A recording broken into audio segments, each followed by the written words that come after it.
조갑제 TV 시청자 여러분, 6월 16일 저녁 6시를 향해서 다가가고 있는 시점입니다.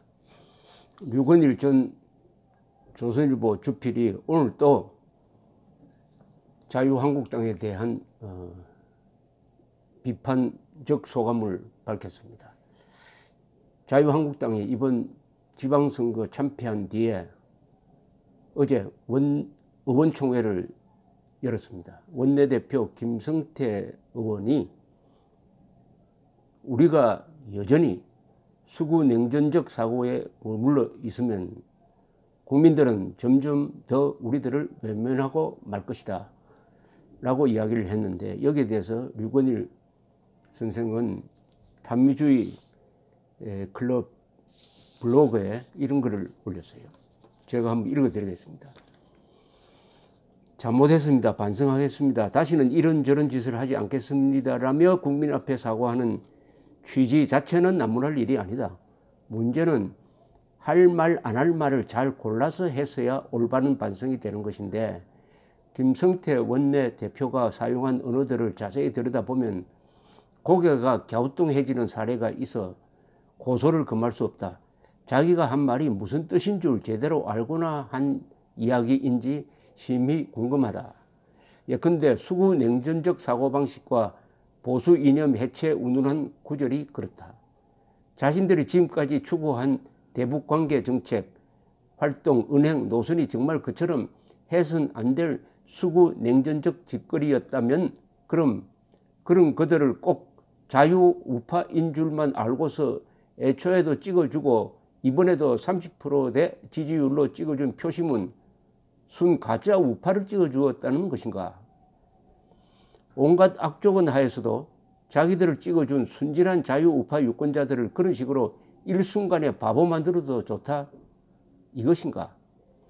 보수 이념의 해체라니, 앞으로 그렇다면 어떤 이념을 취하겠다는 소리입니까? 파시즘으로 갈 리는 없겠고, 그럼 민중민주주의? 그럴 리도 없다. 자유한국당 도련님들에게 혁명가가 될 자질은 애시당초 함량미달이다. 그럼 사회민주주의나 민주사회주의, 그거야 이미 그 비슷한 것을 하는 정파들이 있는데 그것 할 바에야 20대부터 했어야지. 40, 50, 60대가 돼가지고 어느 날 갑자기 우리 진보하렵니다 하고 나선다 한들 누가 한 사람 믿어줄 것 같은가? 그것도 아니라면 그럼 뭘 할 거냐? 자유주의 좌파? 중도신령주의? 수정자본주의? 그것도 이명박, 유승민, 안철수가 다 했자는가? 그러니 무식, 자진, 폭로하지 말고 그냥 오만상 찌푸린 채 눈물이나 줄줄 짜며 궁상 떨고 앉아있는 편이 한결 나을 뻔했다. 무슨 격에도 안 어울리는 보수가 어떻고 수구가 어떻다 아는 척 했나? 보수 이념을 해체하고서도 계속 자유보수 우파 유권자들에게 표달라고 할 작정이었다면 담론의 표출의 기본도 못 갖춘 자유한국당 정말 할 말이 없다. 그래, 보수 이념 많이 해체하고서도 딱히 빈자리가 없어 여기로도 저기로도 요리로도 조리로도 갈 데가 없어진 중음신 신세가 된다 해도 절대 말릴 생각 없으니 당신 마음대로들 하세요. 아주 신랄한 비판인데, 자유한국당은 그 말에 충실하면 됩니다. 장명을 잘한 정당입니다. 자유한국당입니다. 자유민주주의. 여기에 반공이 붙어야죠. 왜냐하면 반공하지 않으면 자유민주주의 지킬 수가 없습니다. 자유민주주의만 해서는 안 됩니다. 반공을 해야 됩니다.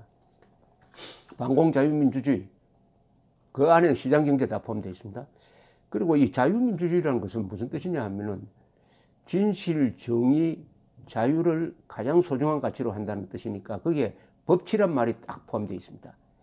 자유민주 법치주의죠. 그 다음에 자유한국당으로 했습니다. 한국, 국가입니다. 국가를 지켜야 합니다. 국가가 민주주의보다 민족주의보다 더 최상위 개념입니다. 국가와 국민입니다.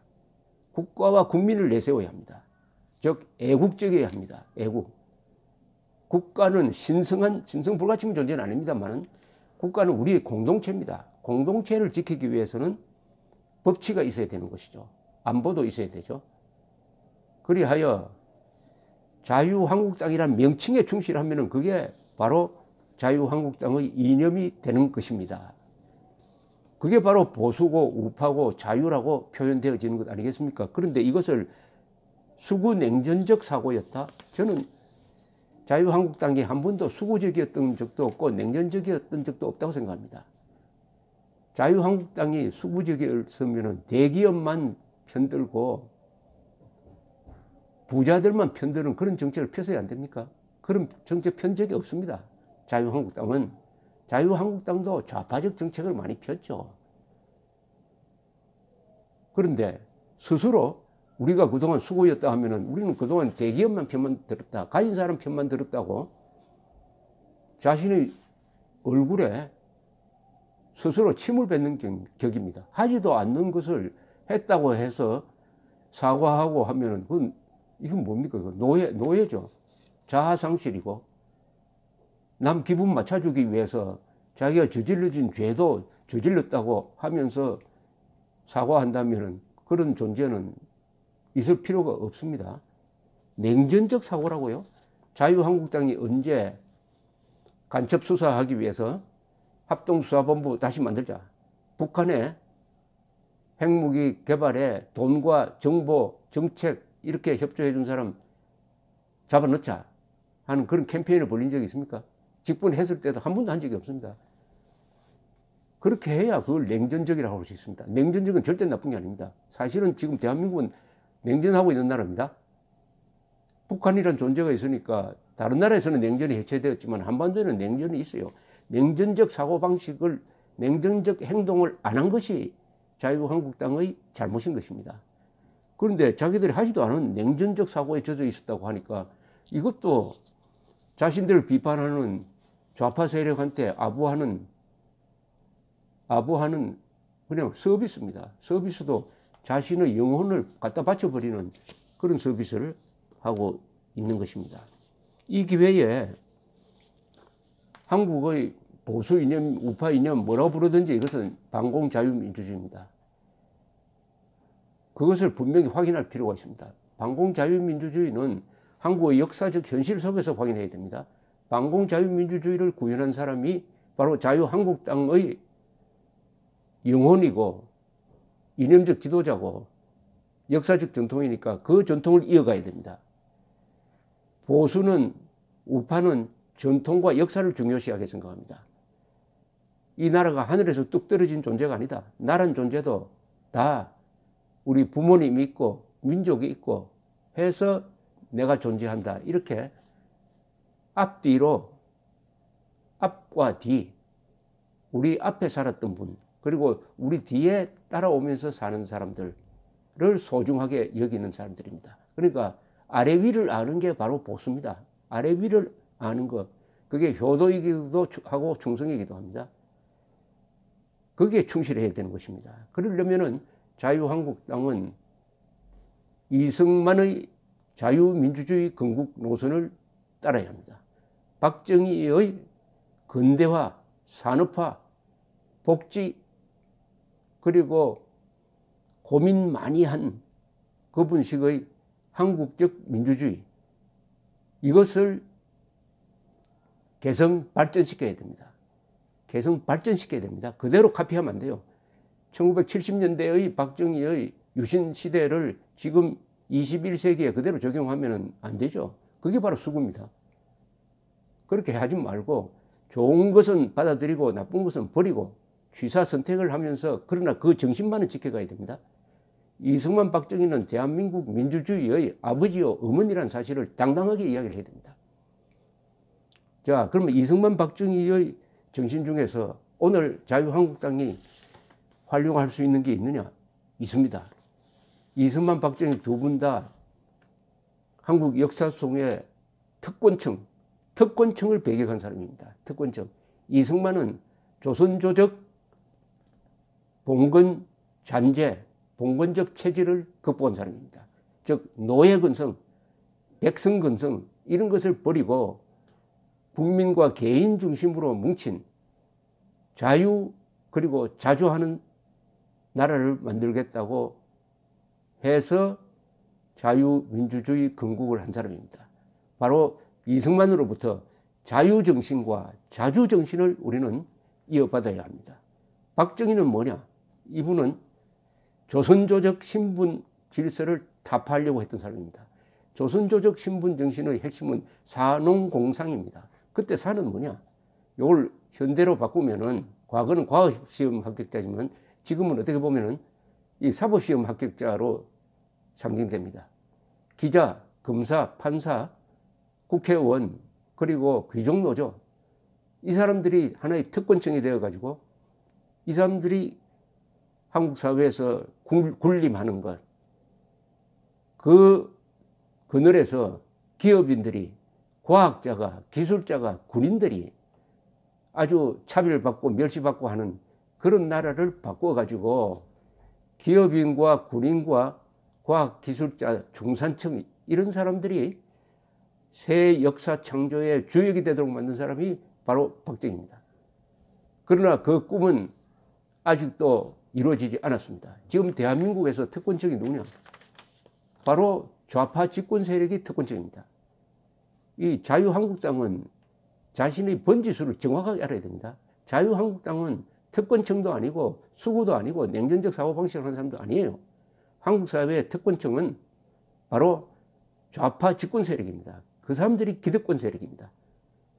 그 사람들은 정권을 잡았어도 정권을 잡지 않을 때도 항상 한국 사회의 기득권층이었습니다. 기득권의 정의가 있습니다. 그것은 법을 무시할 수 있는 사람은 그게 특권층이고 기득권층입니다.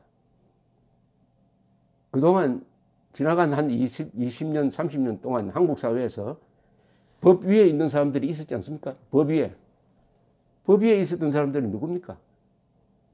기자, 검사, 판사, 국회의원, 귀족노조 이런 사람들이 법을 가장 많이 어긴 사람들 아닙니까? 특권층이죠. 우리는 특권층을 혁파해야 됩니다. 이제는 신종 양반계급, 이 신종 양반계급을 어떻게 약화시킬 것이냐. 거기에 초점을 맞춰가지고 진정한 근대화 혁명을 한 번 더 해야 됩니다.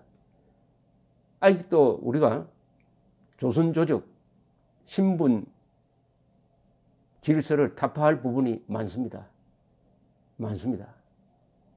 지금 사법부가 돌아가는 걸 한번 보십시오. 사법부의 행태는 저게 어떤 겁니까? 지금 행태가 어떻습니까?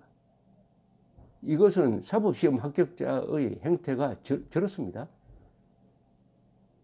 완전히 판사들이 선동꾼처럼 대법원장은 운동권 단체장처럼 행동하고 이것이 왜 가능하죠? 바로 좌파 집권 세력의 뒷받침을 받고 있기 때문에 저게 바로 법치를 파괴하는 현장을 지금 보고 있습니다.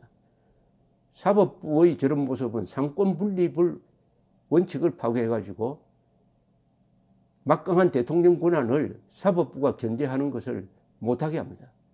즉 지금 대법원장은 이 집권 세력 편에서 서가지고 한국 사법부의 독립을 해치고 있어요. 저런 사람이 바로 기득권 세력이고 특권층입니다. 곳곳에 진정한 국민 노릇하기가 매우 어렵게 됐습니다. 국민들한테 적용되는 법하고 신종 양반계급한테 적용되는 법이 완전히 다릅니다. 아무리 폭력 시위를 해도 그 특권층, 좌파층에 속하면은 고작 집행유예로 나오는 걸 여러분 많이 보고 계실 겁니다.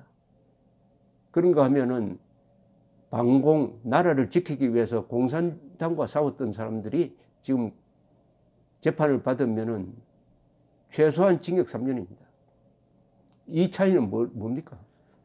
불법 시위를 진압할 때 그때 좀 무리가 있었다. 물대포를 뭐 사람을 향해서 쐈다. 이래가지고 지금 실형받고 하고 실형 유죄 선고가 나오고 있는 이 세상, 이런 세상을 바꾸기 위해서는 자유한국당은 스스로 개혁 세력이 되어야 돼.